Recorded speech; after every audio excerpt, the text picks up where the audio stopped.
क्या आपने कभी सोचा है कि आपकी हर सांस के बीच में एक गैप होता है? एक ऐसा छोटा सा ब्रेक जिसे हम महसूस नहीं कर पाते। सोचिए, अगर उस छोटे से गैप में, उस खाली जगह में मौत को धोखा देने का राज छुपा हो तो? नमस्कार दोस्तों। आज हम जिस राज से पर्दा उठाने जा रहे हैं, वो कोई इंटरनेट की कोरी अफवाह नहीं है। ये बात है साल 1930 की। ब्रिटिश इंडिया का वो दौर जब अंग्रेज हमारी जमीन खोद रहे थे, लेकिन उन्हें वहां कुछ ऐसा मिला जिसने उनके होश उड़ा दिए। एक ऐसी खोज जिसका सीधा कनेक्शन देवों के देव महादेव से था। इस कहानी की शुरुआत होती है 12 दिसंबर 1930 को। जगह थी हिमालय की गोद में छुपा एक अनजान इलाका। वहां कुछ ब्रिटिश आर्कियोलॉजिस्ट्स पुरानी सभ्यताओं की तलाश कर रहे थे। उन्हें लग रहा था कि उन्हें सोना मिलेगा, चांदी मिलेगी या कोई पुराना मंदिर मिलेगा। लेकिन उन्हें जो मिला वो इन सब से कहीं ज्यादा कीमती और कहीं ज्यादा खतरनाक था। उन्हें एक बंद संदूक मिला। उस संदूक के अंदर चमड़े के पुराने पन्नों पर लिखी एक पांडुलिपि थी। ये भाषा संस्कृत थी, लेकिन इसे लिखने का तरीका बेहद अलग था। जब उसे डिकोड किया गया तो पता चला कि वो कोई आम पूजा पाठ की किताब नहीं थी। उस फाइल को नाम दिया गया द ब्रेथ कोड, यानी श्वास कोड। उस दस्तावेज की पहली लाइन ही इतनी खौफनाक थी कि पढ़ने वाले के रोंगटे खड़े हो जाएं।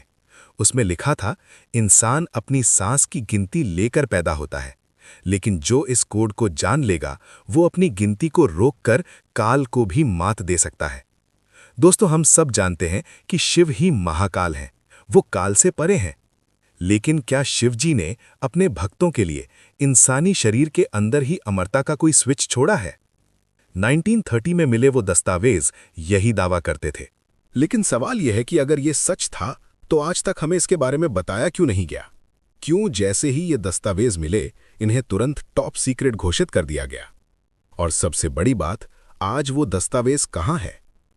उस समय के रिकॉर्ड्स बताते हैं कि उस टीम में एक भारतीय विद्वान भी था जिसका नाम था पंडित रामशरण। पंडित रामशरण ने जब उस टेक्स्ट को पढ़ा तो वो समझ गए कि ये विज्ञान भैरव तंत्र का एक खोया हुआ हिस्सा है। ये वो हिस्सा था जिसमें सांस लेने की एक ऐसी तकनीक बताई गई थी जो अगर कोई साधारण इंसान भी सीख ले तो उसका शरीर एनर्जी का एक ऐसा पावर हाउस बन जाएगा जिसे बीमारी तो क्या, बुढ़ापा भी छू नहीं पाएगा।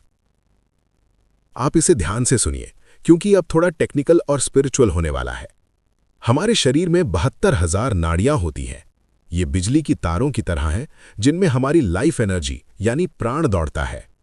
1930 के उस डॉक्यूमेंट में लिखा था कि आम इंसान गलत तरीके से सांस लेता है। हम सिर्फ फेफड़ों के ऊपरी हिस्से का इस्तेमाल करते हैं।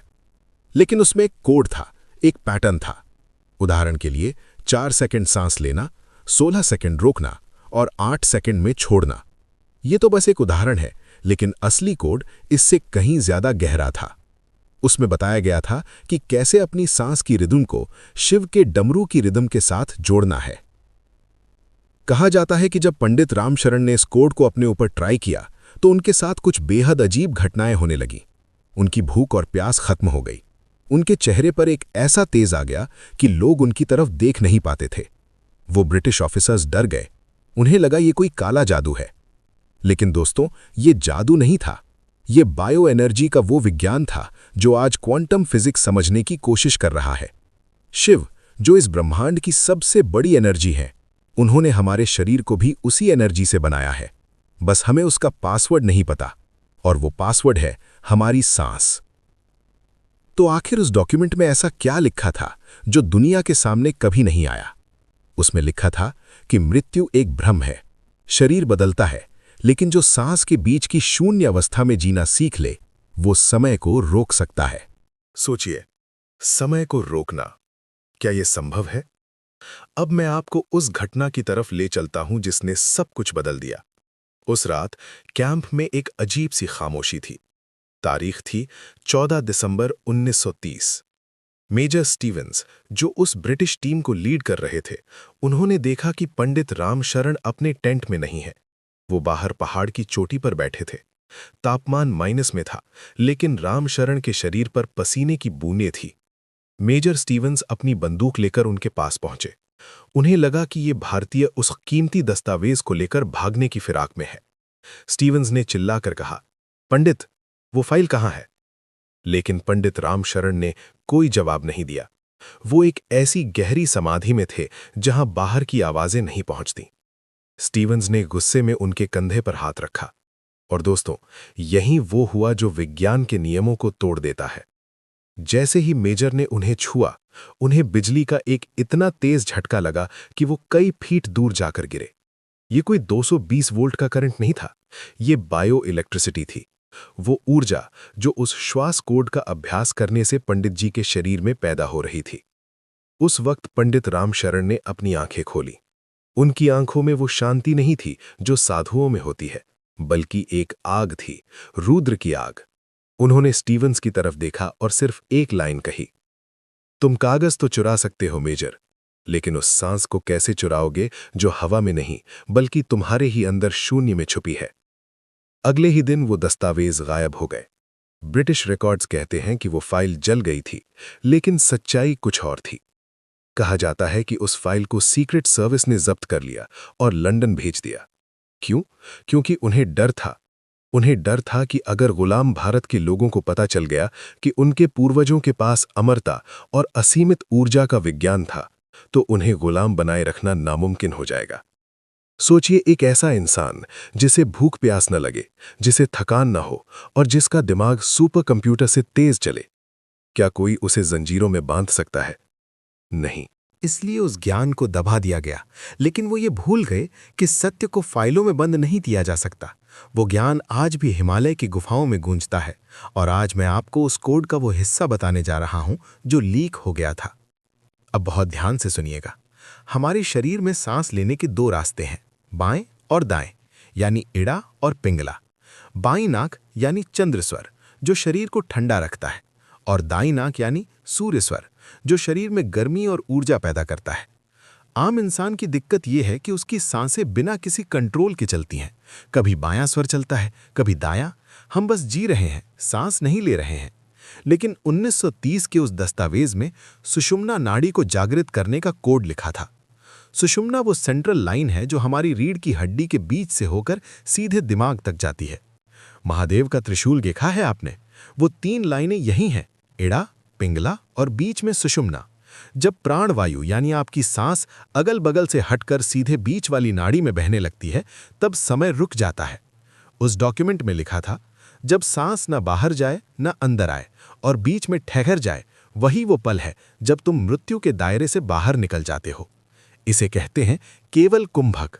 दोस्तों, क्या आपने कभी गौर किया है, जब आपको बहुत गुस्सा आता है तो आपकी सांस तेज हो जाती है, जब आप डरते हैं तो सांस अटक जाती है, और जब आप बहुत गहरे ध्यान में या सुकून में होते हैं तो सांस एकदम धीमी हो जाती है।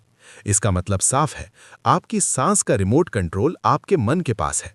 लेकिन श्वास कोड इसका उल्टा सिखाता है। अगर आप सांस को कंट्रोल कर लें तो मन अपने आप कंट्रोल हो जाएगा, और जो मन को जीत लेता है वही तो असली विजेता है। उस दस्तावेज में एक तकनीक का जिक्र था जिसे शिव स्वरोदय कहा जाता है। इसमें बताया गया था कि दिन के किस समय आपको कौन सी नाक से सांस लेनी चाहिए ताकि आप ब्रह्मांड की एनर्जी से सिंक हो सकें। लेकिन सबसे खतरनाक और पावरफुल हिस्सा था द डेड जोन। जी हाँ, द डेड जोन। वैज्ञानिक भाषा में इसे हाइपोक्सिया कहते हैं, लेकिन योग की भाषा में ये समाधि की पहली सीढ़ी है। जब आप सांस को बाहर छोड़ते हैं और उसे वापस अंदर लेने से पहले जो खालीपन होता है, उस खालीपन को बढ़ाना ही इस कोड का असली मकसद था। सांस छोड़ी, रुके, 1 सेकंड, 2 सेकंड, 3 सेकंड। वो जो खालीपन है वही शिव है, वही शून्य है। उस खालीपन में ना तो आपके विचार होते हैं, ना ही आपका अहंकार। और जब अहंकार नहीं होता तो मौत किसे आएगी? मौत तो शरीर और अहंकार की होती है, चेतना की नहीं। पंडित रामशरण में उस रात मेजर स्टीवंस को यही समझाने की कोशिश की थी। उन्होंने कहा था, मेजर, तुम जिसे खाली हवा समझ रहे हो वो दरअसल प्राण है। हम हवा नहीं खाते, हम प्राण पीते हैं। आज मॉडर्न साइंस भी इस बात को मान रही है। आपने विम हॉफ जैसे लोगों का नाम सुना होगा जो बर्फ में घंटों बैठे रहते हैं। वो क्या करते हैं? वो भी तो सांस के इसी पैटर्न का इस्तेमाल करते हैं। लेकिन हमारे ऋषियों ने, हमारे महादेव ने ये ज्ञान हजारों साल पहले दे दिया था। 1930 के वो पन्ने बस एक सबूत थे। ज्ञान तो हमारे खून में है। लेकिन यहाँ एक चेतावनी देना बहुत जरूरी है। उस दस्तावेज के आखिरी पन्ने पर लाल स्याही से एक चेतावनी लिखी थी। उसमें लिखा था, ये कोड किसी कमज़ोर दिल वाले के लिए नहीं है। अगर बिना तैयारी के किसी ने अपनी प्राण ऊर्जा को ज़बरदस्ती सुषुम्ना में चढ़ाने की कोशिश की तो उसका नर्वस सिस्टम जल सकता है, वो पागल हो सकता है। क्यों? क्योंकि हमारा शरीर 440 वोल्ट का करंट झेलने के लिए नहीं बना और ये ऊर्जा उससे कहीं ज़्यादा ताकतवर है। इसलिए गुरु की ज़रूरत होती है।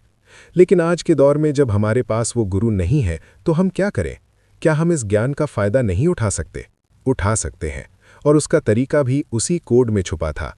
तो दोस्तों, वो तरीका क्या है? उस सीक्रेट को हम आज, अभी और इसी वक्त डिकोड करेंगे। आप जहां भी बैठे हैं, बस अपनी रीढ़ की हड्डी सीधी कर लें। उस 1930 के दस्तावेज का निचोड़ एक बहुत ही सरल लेकिन शक्तिशाली अभ्यास में था। इसे नाड़ी शोधन का एडवांस लेवल कहा जाता है, लेकिन हम इसे शिव बीट कहेंगे। ध्यान से सुनिए। ब्रह्मांड की हर चीज एक रिदम में है। पृथ्वी घूम रही है, दिल धड़क रहा है। आपको अपनी सांस को उस रिदम के साथ जोड़ना है। रेशियो है 1:4:2, यानी अगर आप 1 सेकंड सांस लेते हैं तो उसे 4 सेकंड रोकिए और 2 सेकंड में बाहर निकालिए। लेकिन रुकिए, सिर्फ गिनती गिनने से कुछ नहीं होगा। असली खेल है विजुअलाइजेशन का, यानी महसूस करने का। जब आप सांस अंदर लें तो महसूस करें कि एक सफ़ेद रोशनी, एक बिजली आपकी रीढ़ की हड्डी के सबसे निचले हिस्से से ऊपर उठ रही है। जब आप सांस को रोकें, कुंभक, तो महसूस करें कि वो रोशनी आपके माथे के बीचों बीच, यानी आपके तीसरे नेत्र, थर्ड आई पर रुक गई है। वहाँ एक धमाका हो रहा है, ऊर्जा का धमाका। और जब सांस बाहर छोड़ें तो महसूस करें कि वो ऊर्जा आपके पूरे शरीर में फैल रही है, आपके हर सेल को, हर कोशिका को नया कर रही है। 1930 में मिले उस कागज में लिखा था कि जो इंसान हर रोज ब्रह्म मुहूर्त में, यानी सुबह 3 से 5 बजे के बीच इस कोड का अभ्यास 21 मिनट तक करता है, 40 दिन के अंदर उसका डीएनए बदलने लगता है। उसकी उम्र थमने लगती है।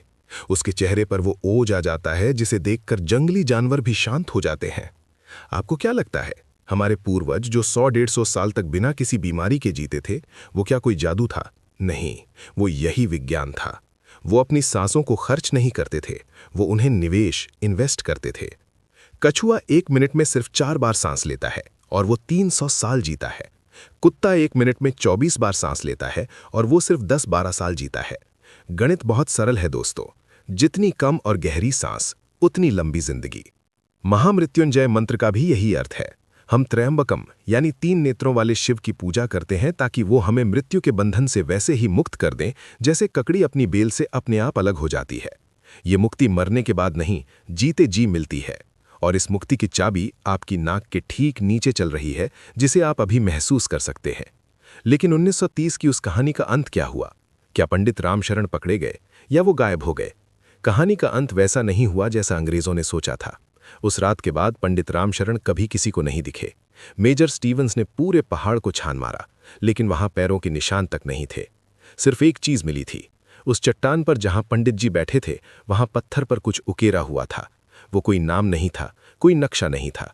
वो संस्कृत का एक श्लोक था, ना हम देहो नेन्द्रियाणी शिवो हम, यानी न मैं ये शरीर हूं, न मैं ये इंद्रियां हूं, मैं ही शिव हूं, मैं ही वो अनंत ऊर्जा हूं। मेजर स्टीवंस अपनी डायरी में लिखते हैं कि उस घटना के बाद उनकी जिंदगी बदल गई। उन्होंने अपनी नौकरी छोड़ दी और भारत में ही रहकर योग को समझने की कोशिश की। वो समझ गए थे कि जिस सुपर वेपन की तलाश दुनिया कर रही है, वो किसी संदूक में नहीं बल्कि इंसान के अंदर है। दोस्तों, द ब्रेथ कोड या श्वास कोड कोई किताब नहीं है जिसे पढ़कर आप रट्टू तोता बन जाएं। ये एक अनुभव है। आज की दुनिया हमें डराती है, महामारियां, युद्ध, तनाव, हर तरफ मौत का डर है। लेकिन जो शिव के इस कोड को समझ लेता है, उसके लिए डर का कोई अस्तित्व नहीं बचता। आपके फेफड़े सिर्फ हवा पंप करने की मशीन नहीं है, वो ब्रह्मांड से बात करने का यंत्र है। अगली बार जब आप सांस लें तो याद रखिएगा कि आप सिर्फ ऑक्सीजन नहीं ले रहे, आप साक्षात महाकाल का प्रसाद ग्रहण कर रहे हैं। कोशिश कीजिए आज से ही, अपनी सांसों पर पहरा लगाइए। व्यर्थ की सांसें मत खर्च कीजिए। गुस्से में, जलन में, नफरत में अपनी उम्र मत घटाइए। गहरी सांस लें, उसे रोकें, उस शून्य को, उस शिव को अपने अंदर महसूस करें। क्योंकि इतिहास गवाह है, दस्तावेज जलाए जा सकते हैं, छुपाए जा सकते हैं, लेकिन जो सत्य आपके अंदर धड़क रहा है, उसे दुनिया की कोई ताकत नहीं मिटा सकती। क्या आप तैयार हैं अपनी सांसों की कोड को अनलॉक करने के लिए? क्या आप तैयार हैं अपने भीतर के शिव से मिलने के लिए? अगर हाँ, तो कमेंट में पूरे जोश और ऊर्जा के साथ लिखिए हर हर महादेव। और अगर आप चाहते हैं कि हम इस तकनीक के प्रैक्टिकल स्टेप्स पर एक अलग वीडियो बनाएं, तो वो भी हमें ज़रूर बताएं। इस वीडियो को उन लोगों के साथ शेयर करें जिन्हें आप खोना नहीं चाहते, क्योंकि ये ज्ञान ही असली संजीवनी है। मिलते हैं अगले वीडियो में एक और दबे हुए सच के साथ। तब तक अपनी सांसों का ख्याल रखें। जय महाकाल।